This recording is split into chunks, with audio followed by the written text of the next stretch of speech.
This is SpaceTime, Series 23, Episode 123, for broadcast on the 18th of November 2020. Coming up on SpaceTime, Virgin planning its first New Mexico space launch for this month. Rocket Lab launches its fifth flight this year. And a second cable has failed at the Arecibo Observatory. All that and more coming up on SpaceTime. Welcome to SpaceTime with Stuart Gary.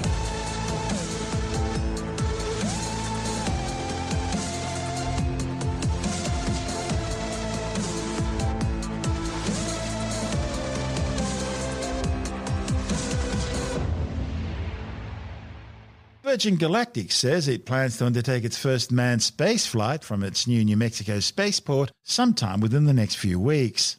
The company's winged rocket plane VSS Unity has undertaken most of its test flight regime from the Mojave Air and Spaceport near Los Angeles. Only 2 glide test flights have been carried out since the company moved operations to New Mexico, which will be Virgin Galactic's base for launching space tourists on brief trips to the edge of space from sometime next year. Virgin Galactic's Spaceship 2 spacecraft VSS Unity, as well as its now-destroyed predecessor Enterprise, a third vehicle now under construction which is expected to roll out during the first quarter of next year, and a planned fourth vehicle, are all expanded versions based on the design of the original Burt Rutan-scaled composite Spaceship 1 spaceplane, which won the X Prize in 2004 by becoming the first privately built reusable manned spacecraft to reach 100 kilometers in altitude, the official start of space, and repeat the achievement within 2 weeks. Officially known as the Kármán line, this magic 100-kilometre high or 328,000-foot altitude was defined by theoretical physicist Theodore von Kármán in 1956 as the point where aerodynamic surfaces can no longer control an aircraft's lift, roll, pitch or yaw, forcing the use of reaction engines such as rockets to maintain course and manoeuvre. The flight profile will see Spaceship 2 take off horizontally from a conventional runway mounted under the center spar wing section of the unique twin fuselage 4-jet engine-powered White Knight 2 mothership. The White Knight 2 then climbs to an altitude of 15.5 kilometers, roughly 50,000 feet, at which point it releases Spaceship 2, which after a few seconds of freefall ignites its single hybrid rocket engine, accelerating the spacecraft to over Mach 3 or 4,000 kilometers per hour. The rocket engine burn lasts just 70 seconds before MECO or main engine cutoff. But that's enough momentum to allow the spacecraft to continue coasting on a ballistic trajectory up to that magic apex altitude of over 100 kilometers. At this point, passengers, actually technically they're now astronauts, are treated to stunning views of the Earth below, the curvature of the planet, and the delicate thin blue line of its protective life-saving atmosphere along the horizon, above which is the velvet blackness of space in broad daylight, together with a unique feeling of weightlessness, which will last about 4 minutes. As the spacecraft re-enters the atmosphere, its twin tail booms are raised into a vertical feathered position to increase drag, thereby helping to slow down the rate of descent. At around 23 kilometers in altitude or 70,000 feet, the tail booms are reconfigured back into their horizontal position, allowing the spacecraft to glide back to the surface for a conventional runway landing. At this stage, there's still no firm date exactly when passengers are likely to start flying, nor are Virgin discussing pricing structures, although somewhere north of $250,000 per seat is expected. Virgin Galactic's development suffered a major setback in 2014, when VSS Unity's predecessor, the VSS Enterprise, broke apart in midair, killing one of its test pilots after he released the feathering system during the ascent to space. Releasing the feathering system during ascent allowed it to lock in place, placing huge dynamic load on the airframe and causing the spacecraft to break apart. This is SpaceTime. Still to come, Rocket Lab launches its fifth flight this year, and a second cable fails at the Arecibo Observatory. All that and more still to come on SpaceTime.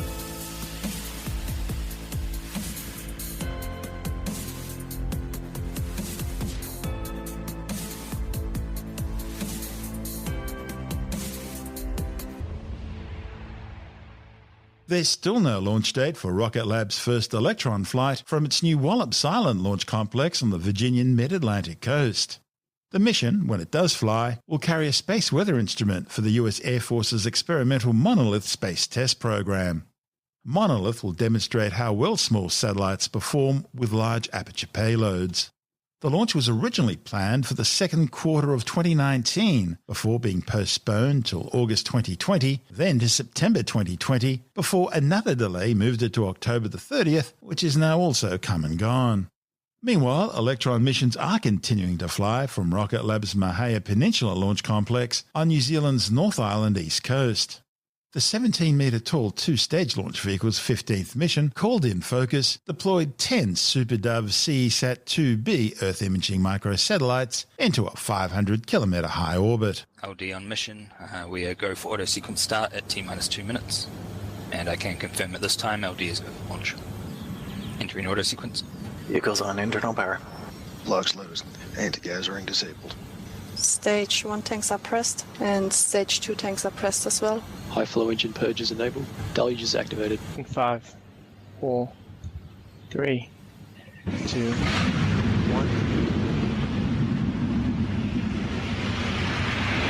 1. Stage 1 propulsion is nominal. HVB battery discharge no.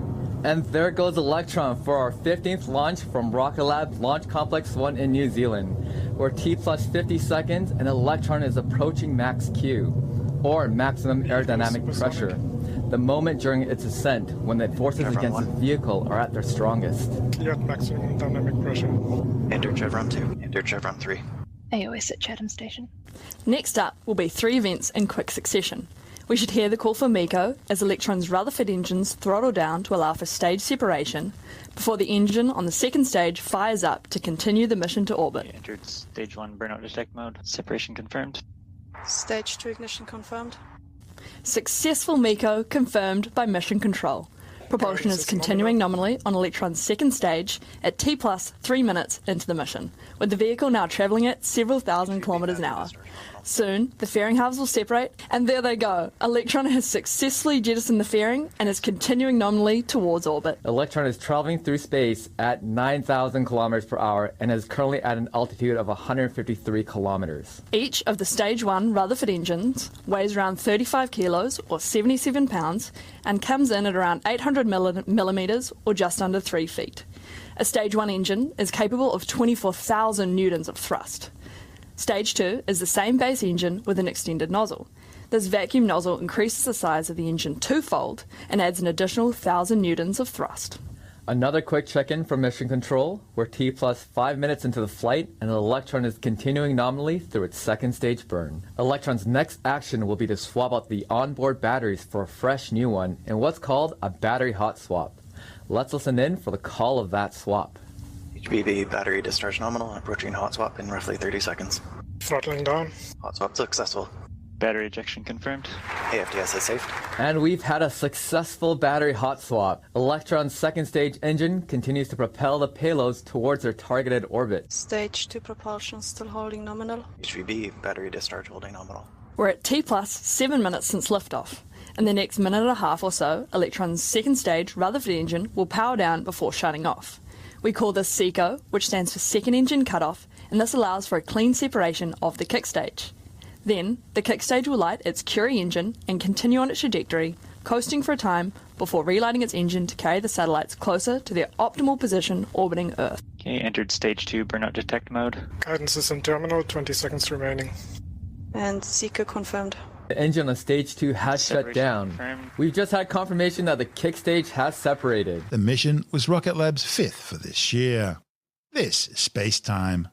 Still to come, more damage as a second cable fails at the Arecibo Observatory. And later in the science report, production begins in Australia on a COVID-19 vaccine. All that and much more still to come on SpaceTime.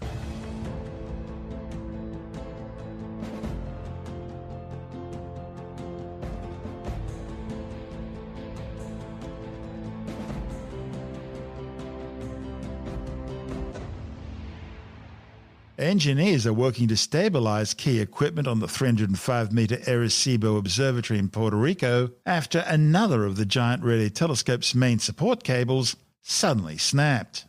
The broken cable fell on the reflector dish below, damaging the parabolic dish and other nearby cables.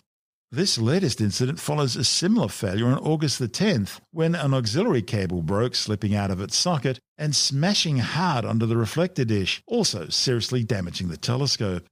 Both cables were connected to the same support tower.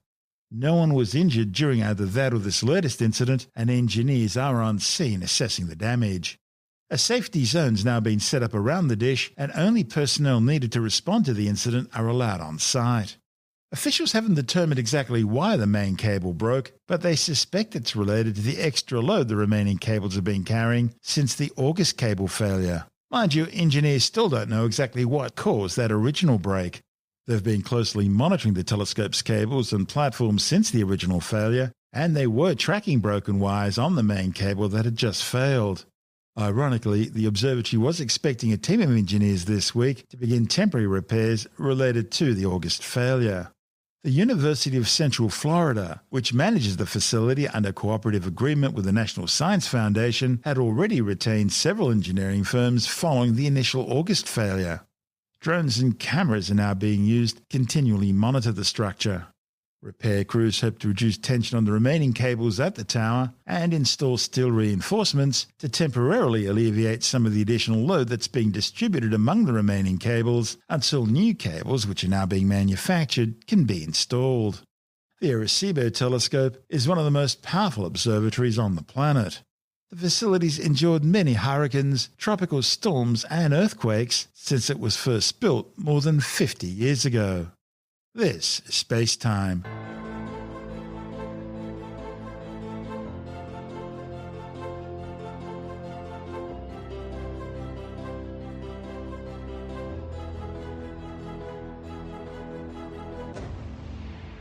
Today's edition of SpaceTime is brought to you by ExpressVPN. Protect your online activity today and find out how you can get 3 months free at tryexpressvpn.com/space. That's tryexpressvpn.com/space for 3 months free with a 1-year package. Visit tryexpressvpn.com/space to learn more. You're listening to SpaceTime with Stuart Gary. And time now to take another brief look at some of the other stories making news in science this week with a science report. The Commonwealth Serum Laboratory, CSL, have started manufacturing the Oxford University AstraZeneca COVID-19 vaccine at its Melbourne plant. CSL is making at least 30 million doses of the AZD1222 vaccine, which is now reaching the end of Phase 3 trials. The company is also producing the University of Queensland's protein-based COVID-19 vaccine candidate. The Australian government's also secured 50 million potential vaccine doses through new arrangements with companies including Novavax and Pfizer-BioNTech, both of which are currently in Phase 3 trials. Like Queensland's V451, Novavax is trialling a new protein-based vaccine which uses technology that's been around for decades. Officials at Novavax expect its candidate to complete its Phase 3 trials, which are based in the US and Mexico, by the end of the month. The COVID-19 coronavirus has now killed some 1.5 million people worldwide and infected some 53 million others since first spreading out of China exactly a year ago. Scientists have discovered that being exposed to cannabis in the womb may negatively affect children's mental health in later childhood. The findings, reported in the Journal of the American Medical Association, are based on data from 11,489 children, 655 of whom had been exposed to cannabis prenatally.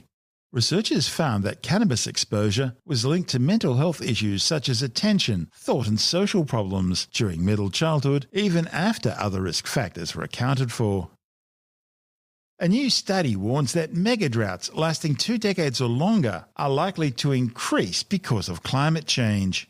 The findings by the University of Queensland suggest that climate change will lead to increased water scarcity, reduced winter snow cover, more frequent bushfires, and greater wind erosion.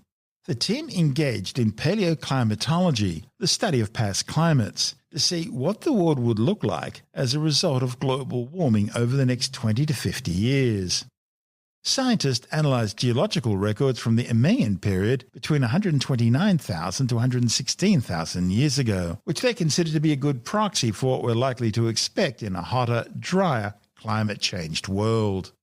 They found a similar amount of warming associated with mega-drought conditions all over southeastern Australia, which prevailed for centuries, sometimes more than 1,000 years, and with El Niño events most likely increasing their severity.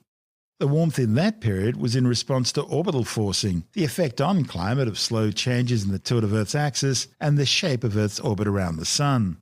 Of course, today's heating is being caused by high concentrations of man-made greenhouse gases, but the end results are the same. A new study has found that coffee could lower your risk of colorectal cancer.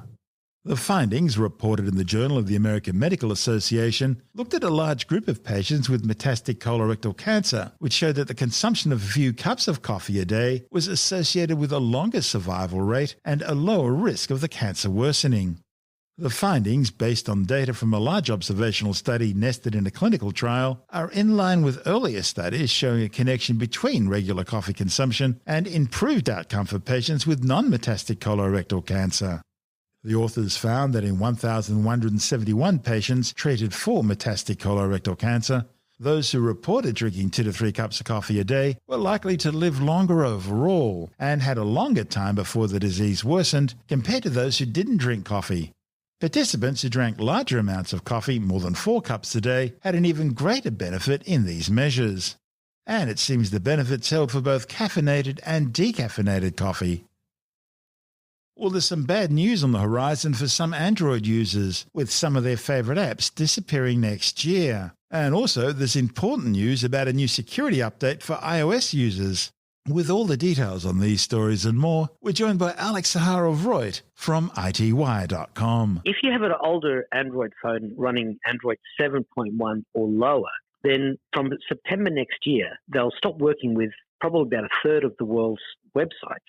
And that's because a cross-licensing deal between 2 of the companies that issue SSL certificates is about to end. Because one of those companies has created its own SSL certificate. What's and doesn't an want SSL to certificate? Security sockets layer. This is an encryption layer that when you see the HTTPS and you see the little lock symbol when you're browsing certain websites on the internet, that is telling you that it's encrypted. And so what it means is that other people on the network can't see the information that is being sent. It's a bit like having a VPN whilst you're accessing public Wi-Fi. You've got some encryption there, so other people who are on the same Wi-Fi can't sniff the traffic and see passwords sent in clear text and other images and other information.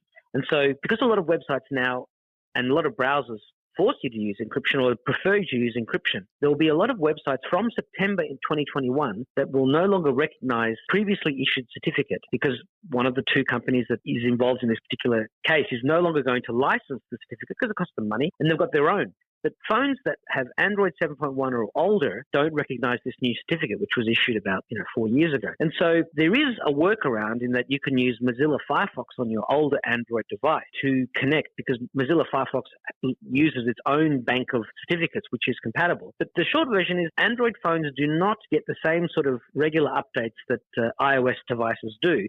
And there are plenty of people on older devices. And if they don't upgrade their phones, then they might find a lot of the websites they go to suddenly come up with a certificate error of some sort and will no longer load properly. Now, the good news is that Android phones keep getting lower in price, and every year they get the technology that used to be top tier last year, the technology gets better and better. And so there are pretty amazing Android phones that you can buy for $200 or $300 and up that are running Android 10 or will be running Android 11 pretty soon and are running versions of the Android operating system that are fully compatible with these security encryption certificates. So if you've got an older phone, you do have some time, just under a year, but it's definitely worth looking at upgrading to a newer device. Time to upgrade and update. Time to upgrade, yeah. It's unfortunate that you have to do this. I mean, I know people still running Windows XP, but they're really living on the edge. And speaking of updates, people who are using iOS have a crucial update that they need to make sure they install. Absolutely. Look, people sometimes are a little bit sick and tired of how many times iOS seems to update. I mean,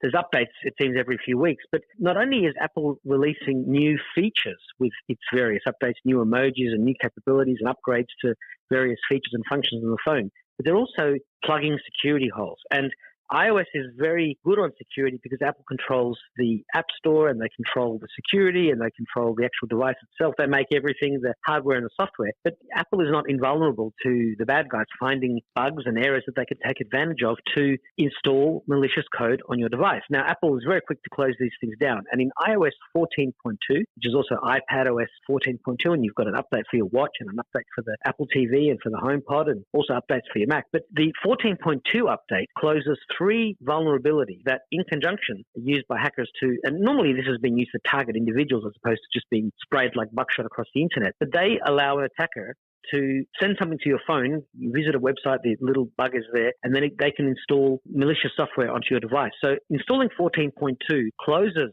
this particular security vulnerability. But because a lot of people are still using iOS 12, I mean, a minuscule number compared to the amount of people that are using very old versions of Android, most people with iOS will update. I mean, the phone prompts you to do so. It does it automatically in most cases. In many cases, it does it automatically, although you can turn that off. But Apple has also launched a 12.4.9 update for older iPhones like the iPhone 6 and older iPads that could go to iOS 13. And all devices that were on iOS 13 could also go to iOS 14. So, Apple is looking after some of its older users. And they did this about a year ago when there was an update for GPS on some of the older iPads and phones that couldn't work with GPS once the GPS reset itself to sort of start its date from the beginning again. You can look up online and find out the story behind that. But Apple put out an update that allowed the GPS on those older devices to keep on working. So not only has Apple updated its most recently obsoleted devices, but its current line. And that's an important thing because, if people are using older devices that can't be updated, well, those are no longer safe to use. I mean, look, people say, I'm just going to use it for phone calls and for text messages. And for the average user, that's okay. But if you're relying on your phone to do banking or, to log into things securely, then you must make sure you have the latest updates. But most of them will just update what's known as over the air. So you just go to settings, general, and then software update. And if there's an update, it'll tell you. And then you plug your phone into power and update it over your Wi-Fi. And if you're worried about exactly what you're running, go to About. That's right. If you go to settings, general, and About, in that list, it will tell you details about your phone, including which version of iOS you're currently running. I mean, for some people, I just helped them upgrade last week to 14.1. And it seems like a week or two later, it's up to 14.2. But there are a bunch of cool enhancements. There's even an enhancement to the magnifier, something you have to go into settings and then control center to switch on. When you swipe up or swipe down, depending on your iPhone, to go into this magnifier mode, which is very handy for looking at, very small writing on medicine bottles and tiny writing on menus. It's much easier to use than the camera for doing the same sort of thing, and you can detect people, you can detect objects, you can zoom in and zoom out just by sliding a slider. So there's lots of cool things. There's plenty of articles online that explain this. But it's definitely of crucial importance to install 14.2 if you have a compatible iOS device. And that's Alex Zaharov-Reut from ITWire.com.